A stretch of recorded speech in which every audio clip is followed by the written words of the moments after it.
Yung pagdating din matraffic sadya.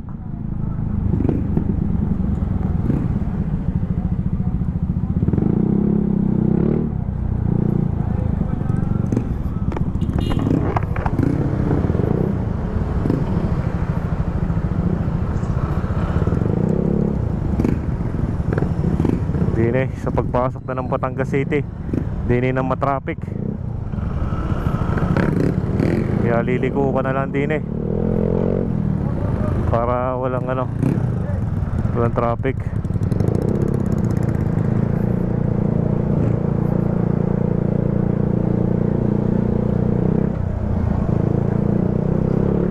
Mag shortcut ka dito, makakaramdam ka pa ng malamig-lamig. Tapos sabay daan ka dito sa may tayo ng flat na.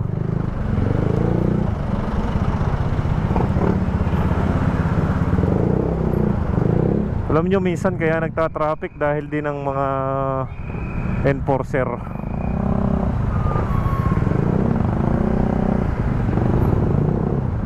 Sila din ang dahilan kung ba't nagiging traffic bumulong.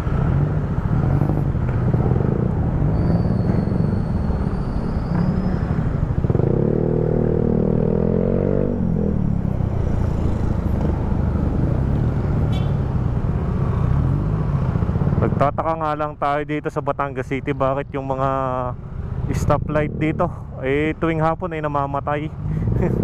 Ano ba yan? Pinapatay ba yan o sadyang nasisira? Tuwing hapon na lang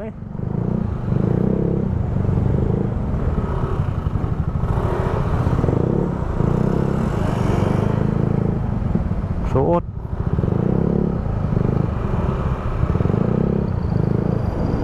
Pagsana ng traffic din di sumuot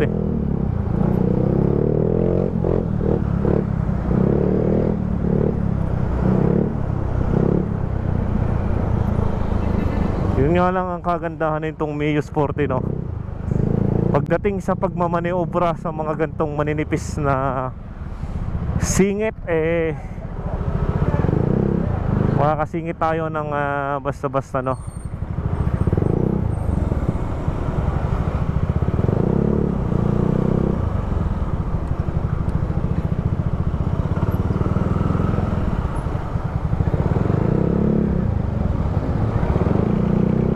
Meron nga lang mga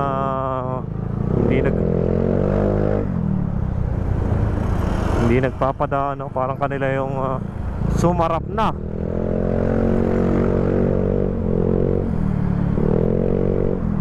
So sumarap na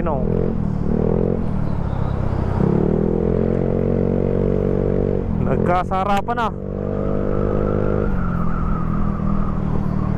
So, biglang may liliko, no? Tayo madadali, mabibilang kaya din bumili nga muna tayo ng kaunting saya o sa plaza na lang. Sa plaza na lang siguro. Pangit itong mga dun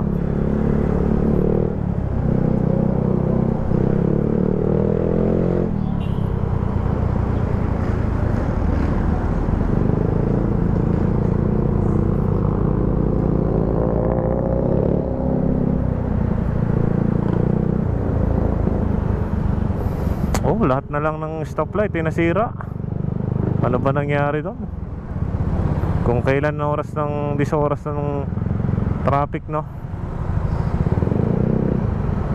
Doon nasisira.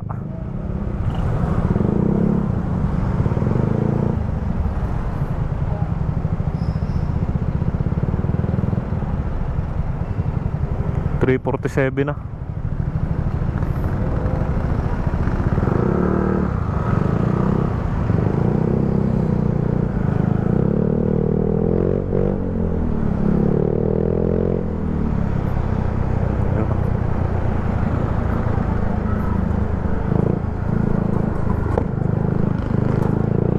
Lagapak na.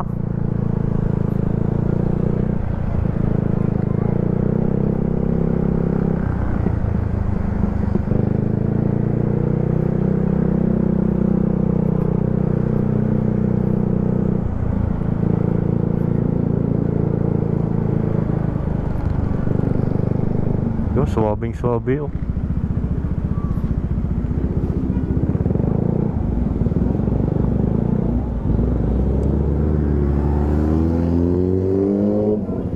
Dahil ni brother say X10R, say X10R.